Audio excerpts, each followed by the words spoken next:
Hello, everyone. Thank you for coming. My name is Christopher Valen. I'm down here from an invite from Rosie Schluter, and I appreciate that. She's been a great fan and supporter of my books for a long time, and I'll talk a little bit more about that later on. But today I'm here because the new John Santana book is out, No Way to Die. It just came out in September. There are 9 books in the Santana series, beginning with White Tombs.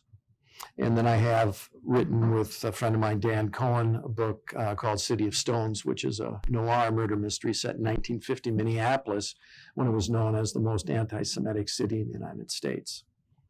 So I'll talk a little bit about some of the books as we move along here.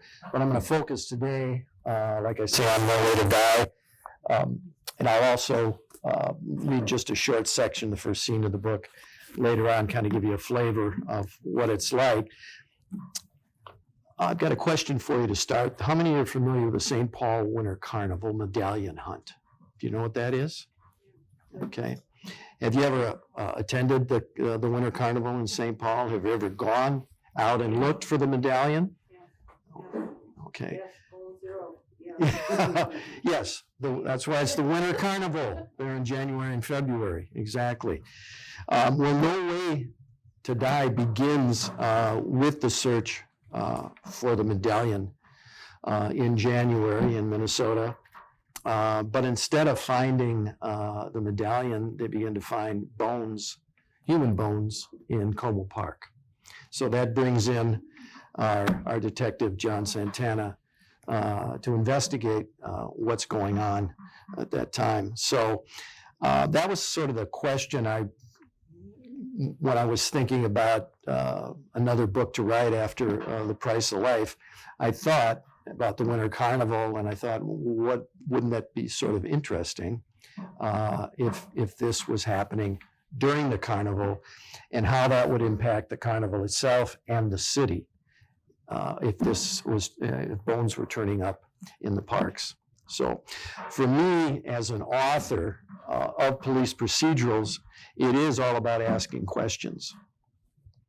Through research and through my protagonist, homicide detective John Santana, works for the St. Paul Police Department. This sort of curiosity began way back when I was about 12 years old. And I went with my parents and my sister to Rochester, Minnesota, where my cousins lived and my dad's brother. And one of my cousins, Penny, had a box of books. And in that box was a whole set of Hardy Boys and Nancy Drew mysteries. And she said, I don't want to take these to California where they were moving. Would you like them? So I said, sure. So I took those books. And up until that time, I really wasn't much of a reader. I didn't have any problem reading. I was just more interested in sports and lots of other activities at the time. But when I took those books home and started reading them, I really got into them. I couldn't stop. So that was sort of the beginning of my whole mystery career, I guess you would say. In college, I majored in English. And of course, I read a lot of the classics and the great writers, but I never lost my interest in mystery reading. Maybe some of you remember the John D. MacDonald, Travis McGee books, the murder mysteries. He wrote a ton of those, and they were very well known and read at the time. And also got into the Spencer series, Robert B. Parker's books. And they made a TV series, actually, out of those books, Spencer for Hire, which ran for a number of seasons on television years back. Later, I became fans of James Lee Burke and Dave Robichaux, his cop from Louisiana. That was one of those books. Heaven's Prisoners was made into a movie with Alec Baldwin. And a second one was also, one of his books was made, second book was made into a movie as well. And then I got into Michael Connelly and the Harry Bosch series. I don't know if any of you watched those. Amazon has run 7 seasons of Harry Bosch and the murder mysteries there. So in reading those books, I sort of got the ideas of what a police procedural is really all about. Because under the mystery umbrella, it's pretty broad. I mean, there's cozy mysteries, You could even throw thrillers in there. But police procedural itself is different in the sense that it's really about the detective, and usually told through the third person point of view, and from the viewpoint of the detective, in this case, John Santana. And all of the books are told through his point of view, except in The Price of Life here, which is the book that came out before. This was 2019, 2020. This one is told sort of through multiple points of view, but primarily through Santana. And then White Tombs, there's a section in that book. It deals with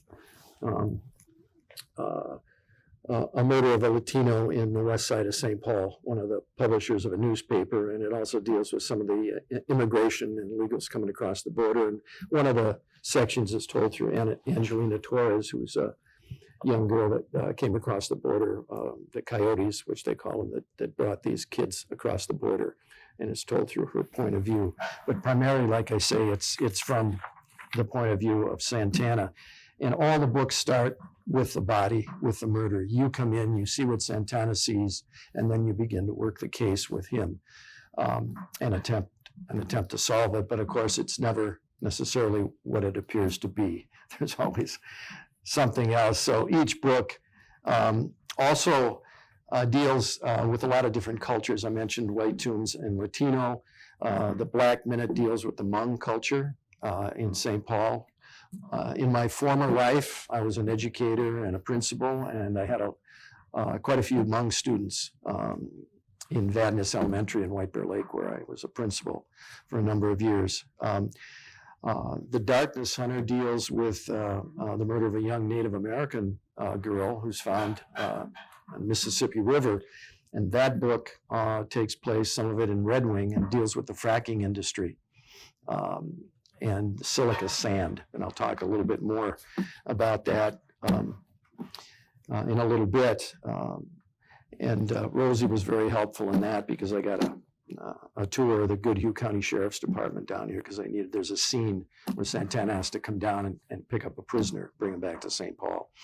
So that was the Sheriff's Department was really helpful with that. In this book, No Way to Die, it deals with, as I said, the bones found in Como Park, but it also deals with the Afghani population that was brought here after the Afghan war. And again, I'll talk a little bit more about that as we move along. So who is John Santana? Well, Santana was born in Manizales, Colombia, and that's where my wife was born. It's a beautiful city high up in the mountains. It's a coffee growing area in Colombia. Actually, my wife is there now, visiting her family. She went back for a month. Unfortunately, one of her sisters is ill, so she wanted to see her. So she's spending time there. But Santana, as told in detail in the first book, flees Colombia at the age of 16 after his mother's murdered by the Cali cartel. And eventually comes here, becomes a police officer and a homicide detective for St. Paul. His mission, as with the majority of the detectives I've ever talked to and met, is justice. That's what he's after. Like I say, that's what the majority of detectives I've talked to are all about. Martha, my wife, was the one who really suggested I write a book about Colombia and a detective from Colombia. She knew I loved mysteries, and I was always reading about that. I had written some short stories and things in the past and some articles, but I was busy working, as I mentioned, I was a principal. And I got this idea for White Tomb. She was the one that came up with the title. It's actually a biblical reference from Matthew about people who are white on the outside and clean, but dark and decaying like a grave on the inside. So she came up with that title. Also the title for the third book, Bad Weeds Never Die, which is a saying used in Colombia all the time, Mala yerba no muere, which basically means that no matter who you take off the board, how many bad people you get off the board in jail. There's always another one like a weed to take its place. They just keep, those of you that garden, I'm sure you're familiar with that. You're constantly weeding and getting rid of those things. But the bad weeds, they keep coming back time and time again. So she was the one that said, why don't you write about a Colombian detective? I mean, when you think of Colombia, what do you think of? What's the first thing that comes to mind? Crime. Drug dealing, absolutely, yeah. Well, if you go to Colombia, and really, Colombia is not the one with the drug problem. They sell the drugs and the cocaine and the marijuana, just like Mexico now, which is actually, I think, even worse. Colombia sort of cleaned up its act, but the drug problem exists in the United States. We're the ones that buy the drugs, get the drugs, and the drugs are smuggled in here. So in my wife's case, in most of Colombia, they grew up because the marijuana plants grow in certain sections of the country. Cocaine, the leaves are used for medicinal purposes. The marijuana was made into oil for rubbing and for aches and pains, which is now becoming legal here in Minnesota and in Arizona where we live in the winters. But yeah, unfortunately, we're the ones with the problem. So yeah, she said, why don't you write something about Colombia in a more positive light? And so that's where Santana came to be. People who read generally police procedurals are not necessarily interested in literary endings. In other words, they want the question that started from the very beginning solved at the end of the book. And in other words, who done it? Who was responsible for the murder or murders? And so there is a definite beginning, middle, and ending piece in all the procedurals. But the plot is very structured. I like to think of it as a puzzle. It's a puzzle for Santana to solve the murder mystery, but it's also a puzzle for the reader to figure out who's responsible for the murder. So there's plenty of cliffhangers or twists or red herrings. Do you know what a red herring is in a murder mystery? What is a red herring? Anybody know? Okay. That's a clue that you seem to be, for example, it could be someone who appears to have done it. Okay, and you get that sense as you go, and then you find out later, or Santana finds out, that person didn't actually do it. That's called a red herring. It's also sometimes referred to as a MacGuffin, which is sort of a clue that you see throughout the book, and you think, oh, that's really, really, really important. But then when you get to it, you realize, no, that's not what really is going to solve the murder. I think a good police procedural obviously has some action. I mean, there are many detectives and officers who spend their lives in the police work and never have to draw their gun. But in a book, in an action book, you want some sort of action. So that usually happens in a procedural. Kurt Vonnegut said that in most stories are built around a character and who wants something, or that the book itself creates a conflict in every scene. And that doesn't mean a conflict has to be a shootout or has to be something really of action, but it could be in Santana's case when he goes to interview people, suspects, witnesses. He always wants something. He wants information, and oftentimes people don't want to give it to him, or certain people are lying. They're not telling the truth. So that's where the conflict comes in within a story, and that really drives a narrative, in my opinion. Without conflict, there is no story. So each scene, there's got to be something, a conflict of some sorts between characters or between Santana and what he wants. And those conflicts eventually lead to solving a case. when people ask sometimes if I've ever had writer's block, and I tell them, no, I really have never experienced that. I mean, you struggle sometimes getting a scene down or getting even a sentence down that you want. But I always follow Hemingway's advice. He said, you always leave a little in the well. So when I'm writing, and it's getting to that time where I figure I'm going to knock off for the day, I always leave off in a spot where I can pick up the next day. So you know where you're going to leave off. You know where you're going to start. I usually review what I've written the day before, and then from there pick up for the next scene. So you don't want to write yourself out, is what Hemingway said. Elmore Leonard, do you know who Elmore Leonard is? He's a great crime writer and written a number of books. A lot of them have been made into movies. But Leonard had some great advice as well. He says, if you ever get stuck, just kill somebody. So there you go. Wow, there's something else that, you got another body. So that'll keep you going. The biggest piece, I think, in writing these books, the police procedurals, is the research itself. Because let me tell you, readers are very sharp nowadays, and they know if you use the wrong gun, or if the forensics are wrong, or whatever it is, they're gonna find that. And so I spend an awful lot of time trying to get the research and the procedural aspects right as much as possible. And fortunately, over the years, I have cultivated a number of experts in the field that have really been helpful. Tim Lynch, the former homicide commander for St. Paul PD, I met him way back in 2006 and 2007 when, because White Tombs came out in 2008. So I was researching that book, and that was before the new law enforcement center was built. And at that time, there was a big conflict between the St. Paul PD and the Ramsey County Sheriff's Department as to where they were going to put the communications center.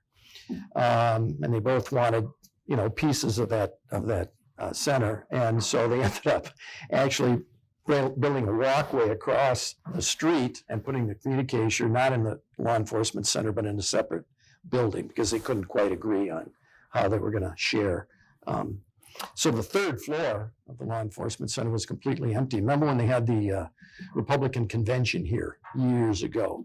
That's where they used the third floor up there for all the politicians and people in town that were working on that convention. So Tim is retired now.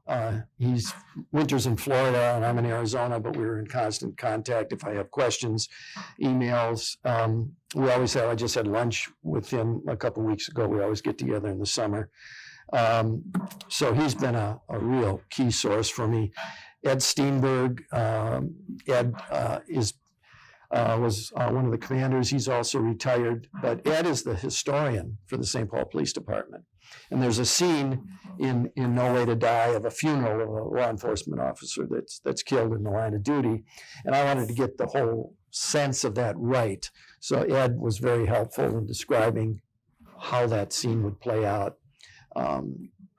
There's a cannon that they have refurbished that they use for those funerals and so on. So Ed was a great source. I met Greg McDonald when I was working on Bad Weeds Never Die. Greg is the computer forensic analyst for the St. Paul PD. And I went down and spent an afternoon with him. He showed me how they download all the information off your cell phones, off your computers that they find, and how they can access that information. So when I wrote that scene in the book, I could write it the way it actually happened. That's why a lot of the gangbangers and those people use throwaway phones, because they don't want to keep anything that they can get tracked or used against them if they get arrested. Lee Edwards, the former homicide commander for this Minneapolis Police Department. I met Lee. I was out signing books at a Barnes & Noble in Burnsville. He came in and I met him, and Lee became a great source. He's also retired now. He was working security out in Las Vegas for a few years afterward. In Bad Weeds, anybody know what the state flower is? Our state farm. You know, It's the lady slipper. the lady slipper, the orchid, right? Okay, so when I was working on Bad Weeds Never Die, I wanted to do something with orchids, and so I called the Orchid Society of Minnesota, and they said, "Oh, you should go up to Orchids Limited in Plymouth, Minnesota, because Jerry Fisher, who runs that place, is a world-renowned expert on orchids." Who knew? So I called him.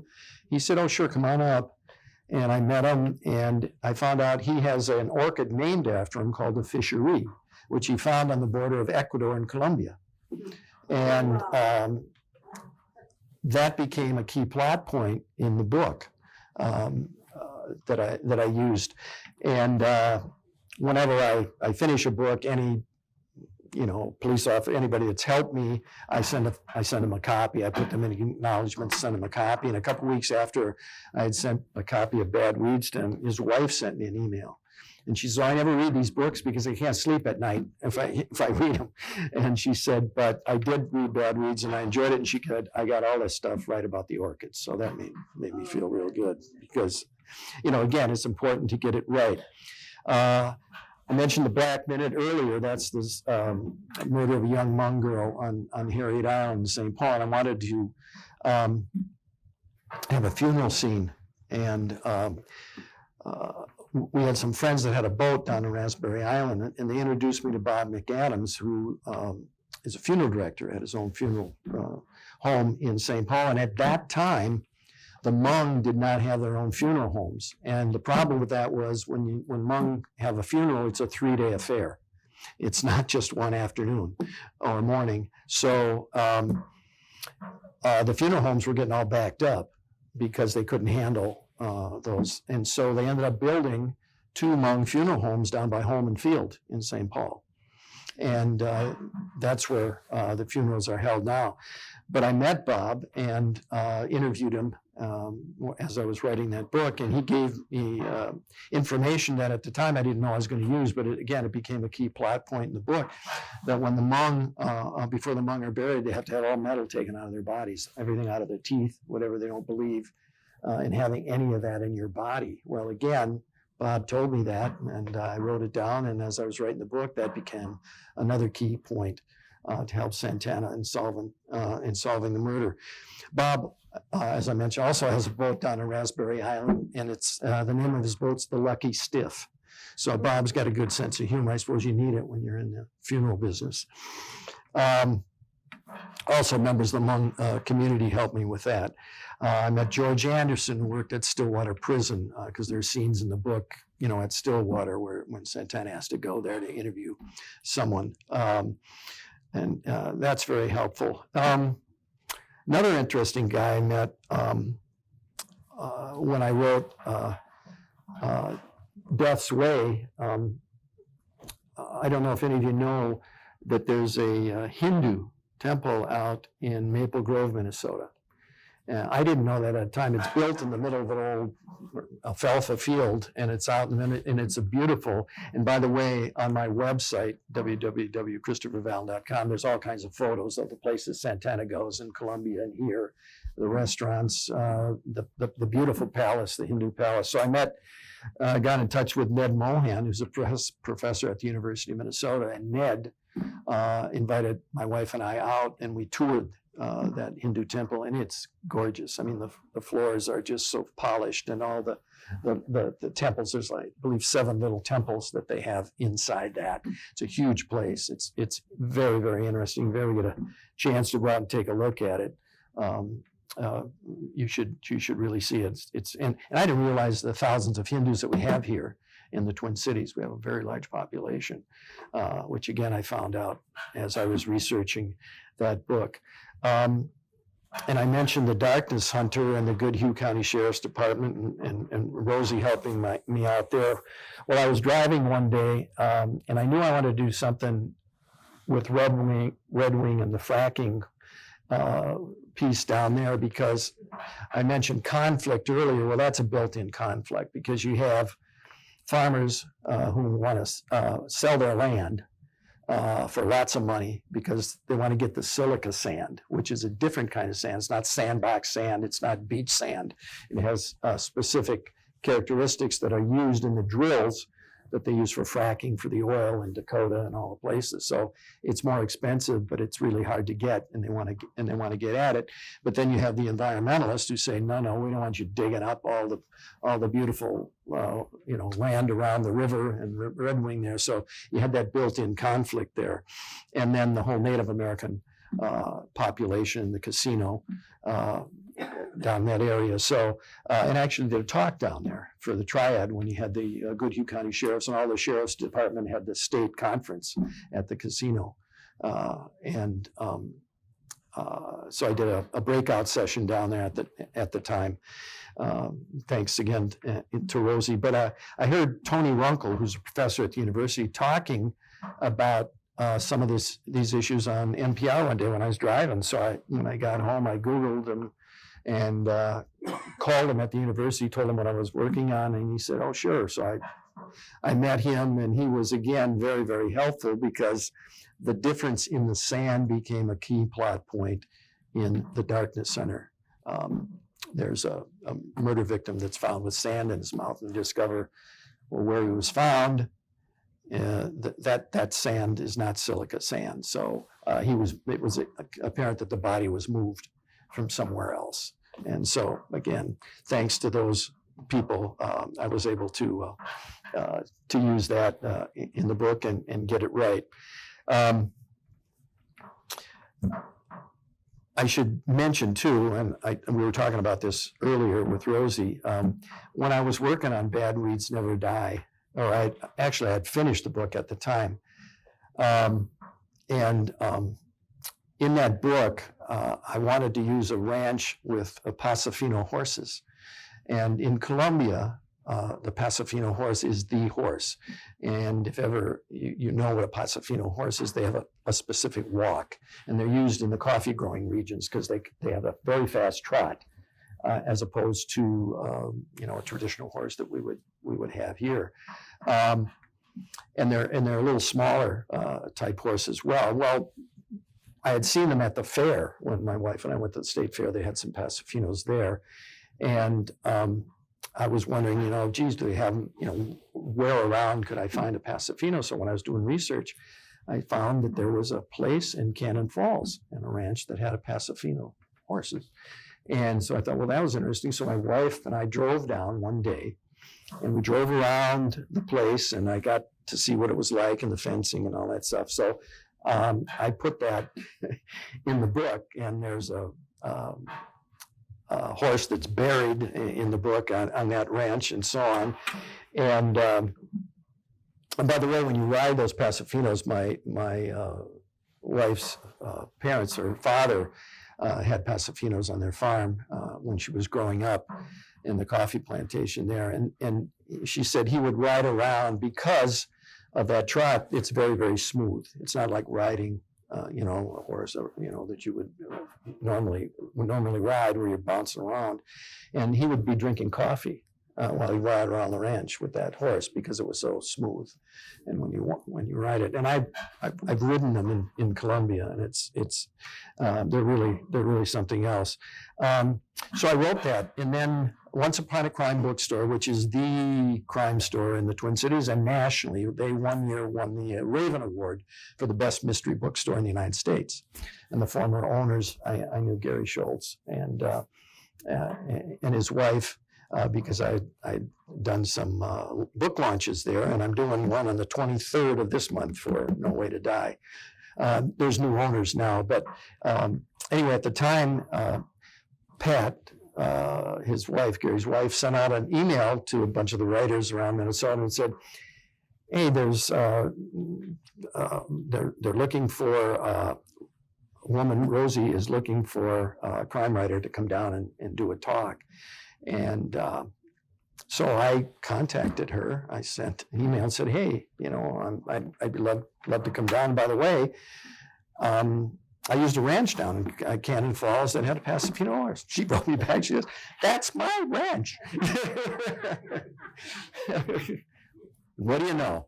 So that's really how we really got the connection. And then again, like I say, then I ended up doing the TRIAD and going to the Goodhue County Sheriff's Department and so on. So so let me talk just briefly about No Way to Die in a little more detail.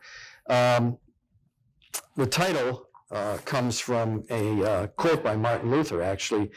It's written in the beginning of the book. Every man must do two things alone.